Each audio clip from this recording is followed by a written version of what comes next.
This is the Investor Connect podcast program. I'm Hall T. Martin. I'm the host of the show in which we interview angel investors, venture capital, family offices, private equity, and many other investors for early stage and growth companies. I hope you enjoy this episode.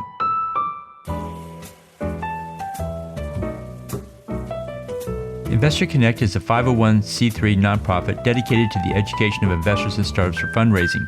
Please consider donating $100 to the program to help others in their investor and entrepreneur journey. You can find the donate button on the investorconnect.org website.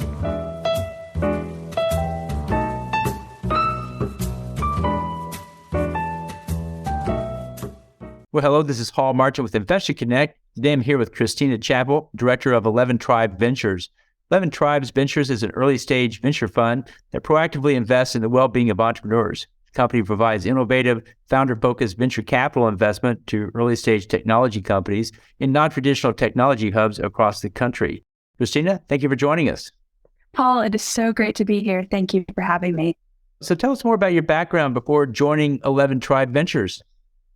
Yes, so 11 Tribes is based in Chicago, and I drove up here 6 months ago from the South without a friend or family member in sight because I was so compelled by the thesis of what we're building here.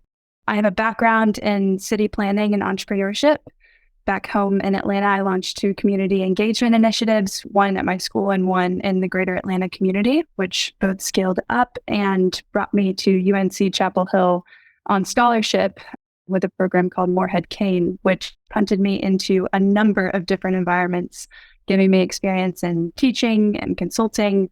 One of my summer internships, I ended up at a private equity firm, and that was my first experience into the world of finance, and loved that, but wanted to move earlier stage. And so I found 11 Tribes. I really appreciated our thesis and really how we were able to integrate our values with our work. And that's what made me decide to move to Chicago to join full-time as employee number 1 to the managing partner, Mark Phillips. Great. So what excites you right now? Something that I found very exciting, Paul, is just the rise of remote and hybrid work. We're finding entrepreneurs who are tucked away in what we call competitive geographies. So non-traditional tech hubs, so not San Francisco or New York, more like Chattanooga and Cincinnati and Indianapolis, who are building great businesses. And also given just our current macroeconomic environment here in February of 2023, we're seeing tons of big tech layoffs. So I think that some great companies are going to be formed in these days. And I'm also just personally excited to be placed here in Chicago. There are several funds here who are working to activate more early stage capital and more LPs from the women and wealthy individuals in the area who have not had exposure to venture capital as an asset class before. So I'm excited to be investing in this time. Great. Well, you see a lot of startups and a lot of investors out there. What's your advice for people investing in early stage venture funds? What do you tell them to do before they write that check? Yes, for our LPs, I think the first, that's top of mind, is just finding a firm that you are aligned with from a values perspective. And if you're able to find a team deploying capital in a way that you think are advancing good outside of just financial returns, I think that is really special, especially if you are, writing checks into early stage funds, possibly for the first time. And I also would give advice of finding teams who will be transparent with you. I know here at 11 Tribes, we are committed to full transparency with our LPs. And so what that looks like is we have quarterly LP reports and quarterly calls with our LPs to give them status updates on each of the companies in our portfolio and sort of where our fund is presently and where we're going. Well, great. So what's your advice for people running venture funds? What do you tell them to do before they launch that new fund? Well, you know what they say, venture is fully a relationships business. So I think it's important to just get your boots on the ground, especially in those underfinanced geographies, as we see more and more people spread out from SF in New York and Boston. And so if people are able to establish relationships with operators in those areas or other early stage investors, seeing that's how you're going to get access to the best deals and ultimately add the most value to founders as well. So the other piece of advice I would give is founders are looking for more than just financial capital these days. So as an emerging fund, we had to be really clear of what's our value add and our niche alongside of the check that we're writing, and how can we get access to the best cap tables and the best co-investors. Great. Well, tell us more about that. How do you see the industry evolving from here with that in mind? Mm. I mean, I think one of the large things I'm seeing is just who are the players in the industry. And in Chicago, at least, I'm seeing more and more access to that. So who are we investing in? I mean, our founders look different. And for 11 Tribes, 38% of our portfolio from Fund 1 has a female in the founding team. And 40% of our Fund 1 portfolio are also from minority backgrounds. And so who is getting the checks written, and then who are the LPs in these funds? I think that I'm seeing evolution there. And I mean, for Fund 2 at 11 Tribes, we're doing a parallel fund structure that allows more people to participate by giving flexibility on minimums too. So we're seeing more and more creative ways for funds to establish themselves and engage more people who've maybe not had exposure to the asset class before. Great. And what do you think is the biggest change we're going to see in the VC fund world in the next few years? I think what we have seen is that there's more and more competition with just the number of emerging funds and smaller players raising first-time funds or second funds. And I think that raises the bar and elevates the industry as a whole. So that's something that's very exciting to me. And I also think that that is actually breeding more collaboration in the industry. I know we have gotten sharper on who do we want to invest alongside, and that's going to, what we believe, increase the pie for everyone and venture as a whole too. Great. Well, so let's talk about your investment thesis. What exactly is it, and how did you arrive at it? Yeah, we do take a thesis-driven approach here at 11 Tribes, and we have three main components to that, one of which I've spoken to, which is we target competitive geographies. And so we are a Midwest-based fund. We lean into that, and we have a strong Midwest presence in our Fund 1 portfolio. But we also are looking for the best builders in Atlanta, Georgia, in Columbia, South Carolina, in Texas. And so that's one angle. The next is that we are a seed stage fund. So we are some of the first checks in, typically following on with a lead investor to close that round. And the other piece that really sets us apart, and the reason why I came to join the firm, is just the amount of support that we assemble around our founding teams. Every check that we write, we have made a commitment to invest 2% on top of that check directly to the founding teams for them to invest in their well-being and development.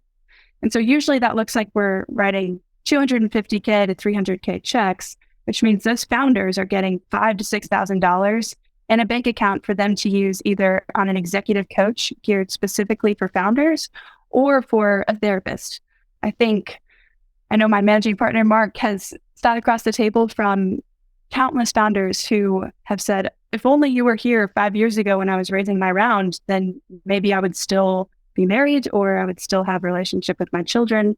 And so we think we want to help our founders build great businesses that have the potential to affect cultures and change, but not at the expense of the things that are most important in their lives. And the other piece of what we surround our founding teams with is what we call our venture partner platform. And so we have identified industry experts and really operators who have started and exited companies scattered all around the country.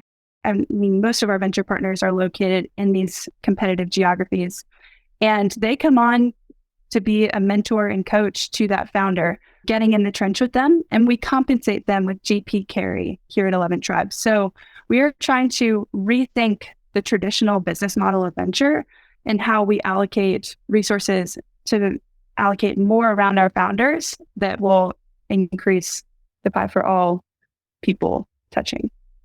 Great. Well, what startups in your portfolio are you most excited about? Yeah, two come to mind, Hall. The first is a Chicago-based company called Keywise AI, and they are a consumer healthcare company. So Keywise is Fitbit for your brain, basically. Through a 5-year NIH-funded grant, the Keywise team built an AI platform that tracks brain function objectively and precisely. So the Keywise system uses keystrokes on your smartphone to measure things like processing speed, attention, impulse control, and mood stability. And their patent protected system is currently live on the App Store. I'd encourage everyone to go download it and give it a try. The team is focused on its B2B2C growth strategy in 23.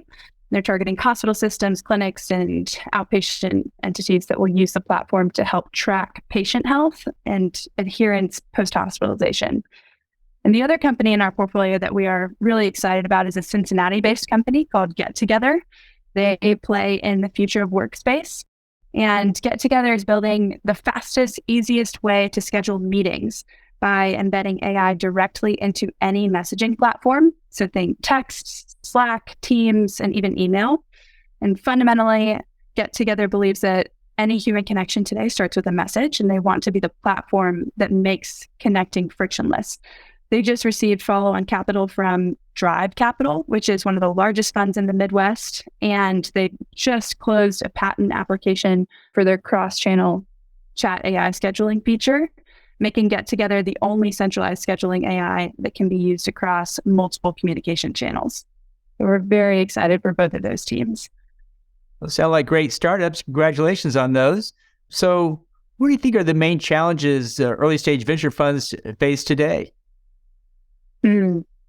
Venture is an industry where there can be a lot of hype and a lot of noise. And so I think for funds who maybe have less access to good deal flow, it can be difficult to remain disciplined and cut through that noise.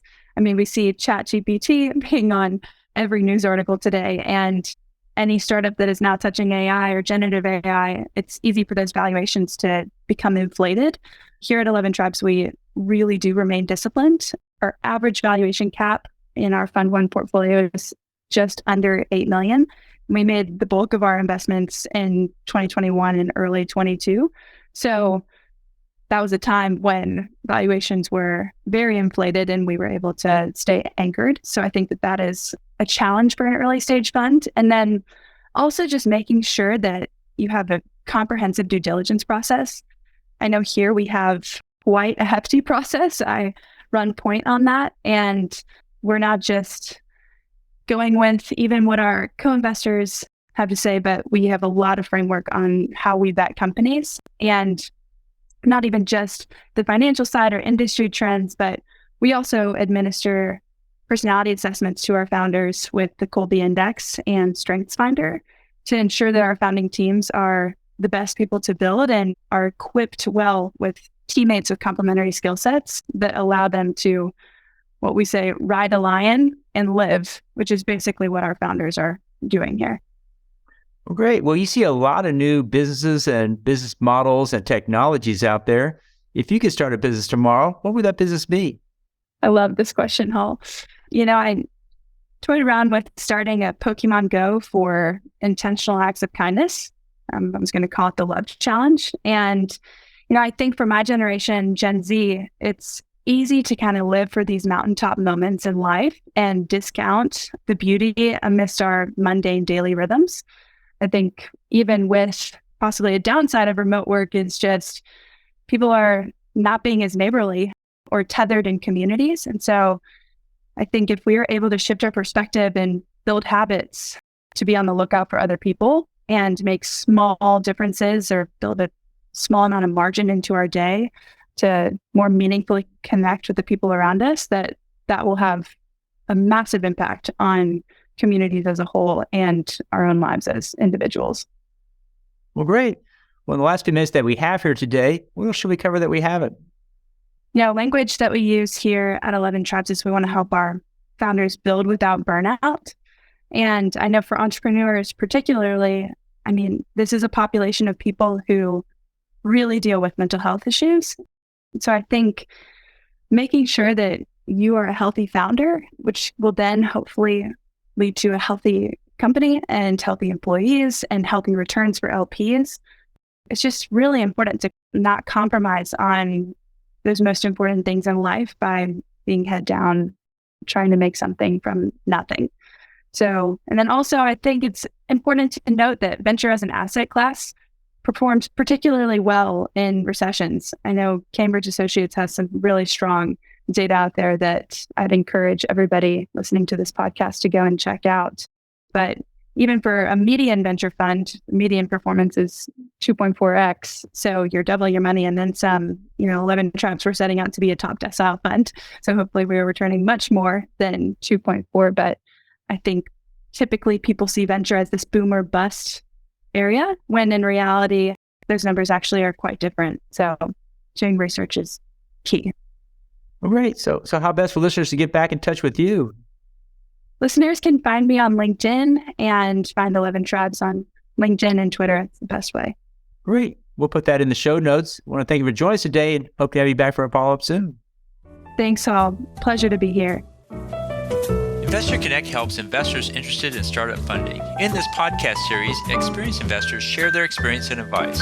You can learn more at investorconnect.org. Paul T. Martin is the director of Investor Connect, which is a 501c3 nonprofit dedicated to the education of investors for early-stage funding. All opinions expressed by Hall and podcast guests are solely their own opinions and do not reflect the opinion of Investor Connect. This podcast is for informational purposes only and should not be relied upon as a basis for investment decisions.